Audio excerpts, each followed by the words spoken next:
Olá pessoal, sou Rita Ferreira, sou mediadora de conflitos, astrogenealogista e hoje a história de hoje é sobre Santo Antônio.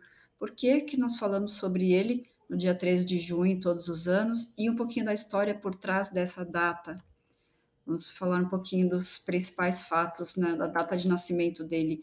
Nasceu em 15 de 8 de 1195 em Portugal, morreu dia 13 de 6 de 1231 na Itália, a data que nós falamos, lembramos dele, a importância do nome, heranças e consequências nos descendentes e no inconsciente coletivo.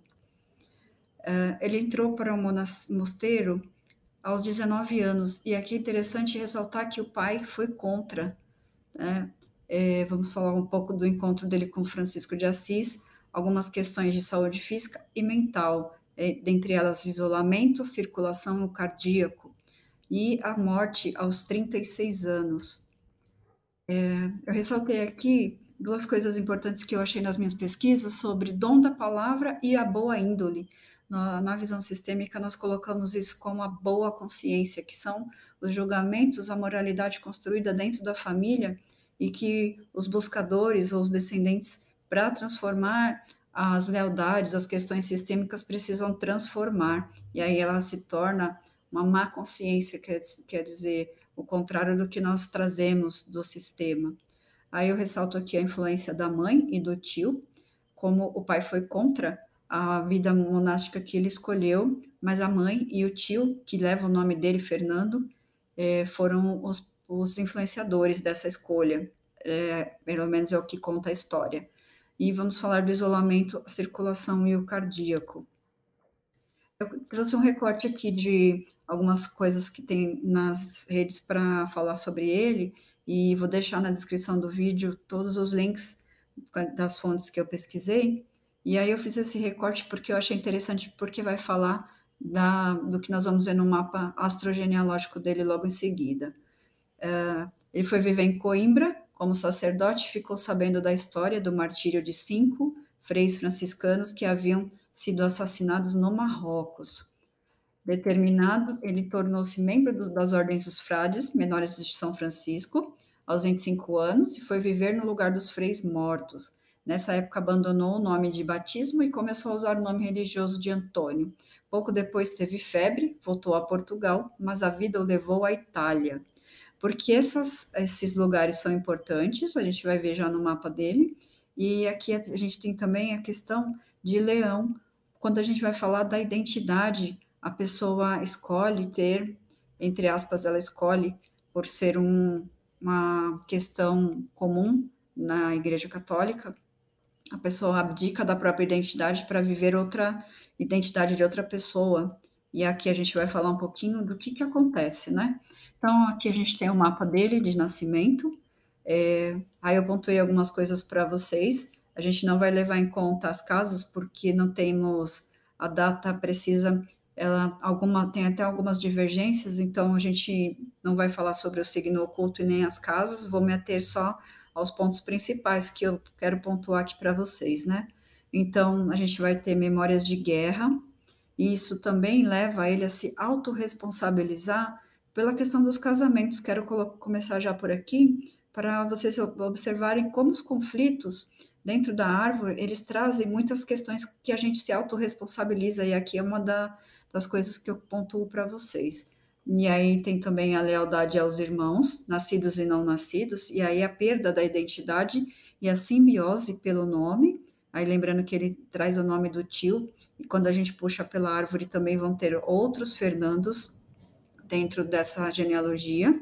E a simbiose efetiva, a questão da memória água, que é a memória predominante do mapa dele e que ele repete por padrão, também sistêmico de autorresponsabilização e também de inclusão, quando escolhe a vida monástica de certa forma simbólica, é uma forma de incluir alguns dos irmãos. E aqui a gente está vendo possivelmente questões de aborto ou de pessoas que não puderam viver a própria vida, e a gente busca essas inclusões através de outras pessoas.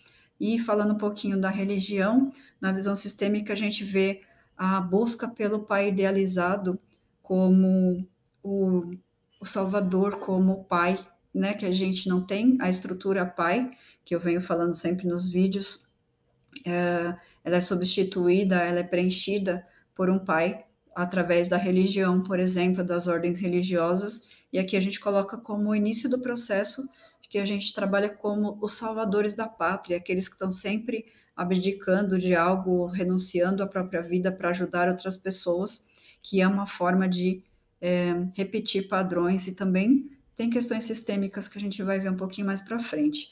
E aqui também tem conflito de lugar por autoexclusão. Então, os isolamentos, a clausura, a forma de não ter prazer, de se isolar e ficar só estudando, são formas que a gente entende como uma forma de autoexclusão ou de não viver. E aí você também honra pessoas que não viveram. A influência do nome ao longo do tempo, então aqui eu trouxe para vocês entenderem um pouquinho sobre o nome Fernando, a ousadia para atingir a paz, o que ousa viajar. É interessante na história dele, ele fez muita peregrinação, ajudou muitas pessoas e viajou por várias cidades, e a gente vê isso registrado na memória sistêmica.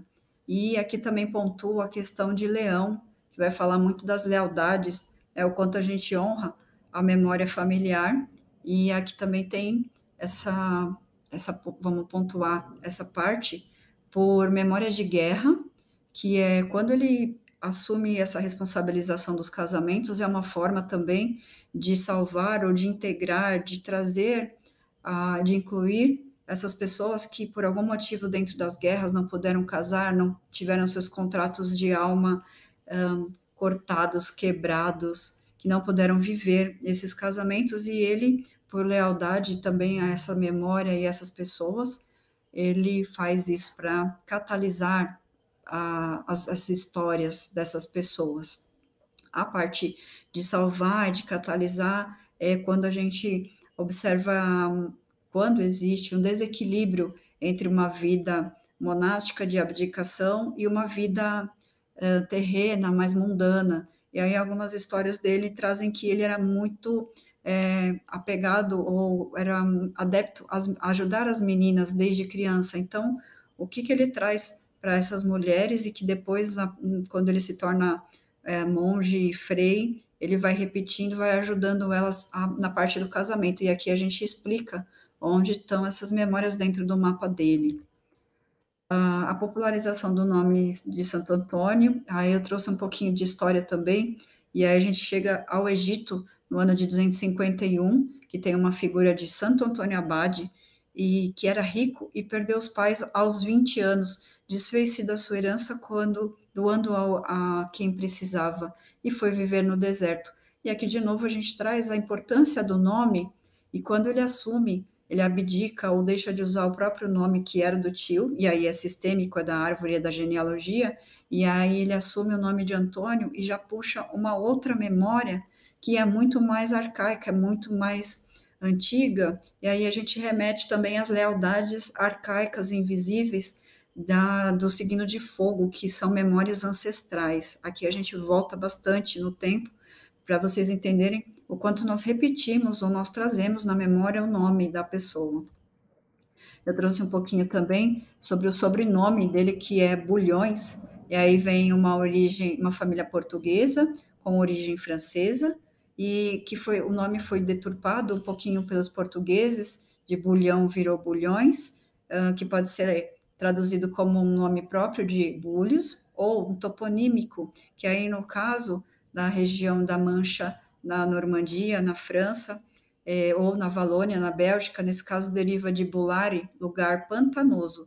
Aqui é interessante a gente falar do toponímico, ele sempre vai trazer questões de lugar, a origem de onde vêm esses nomes. Então, por exemplo, Oliveira, onde tinham oliva, plantação de oliva, e assim por diante. Então, sempre que a gente vê esses sobrenomes, a gente identifica o lugar.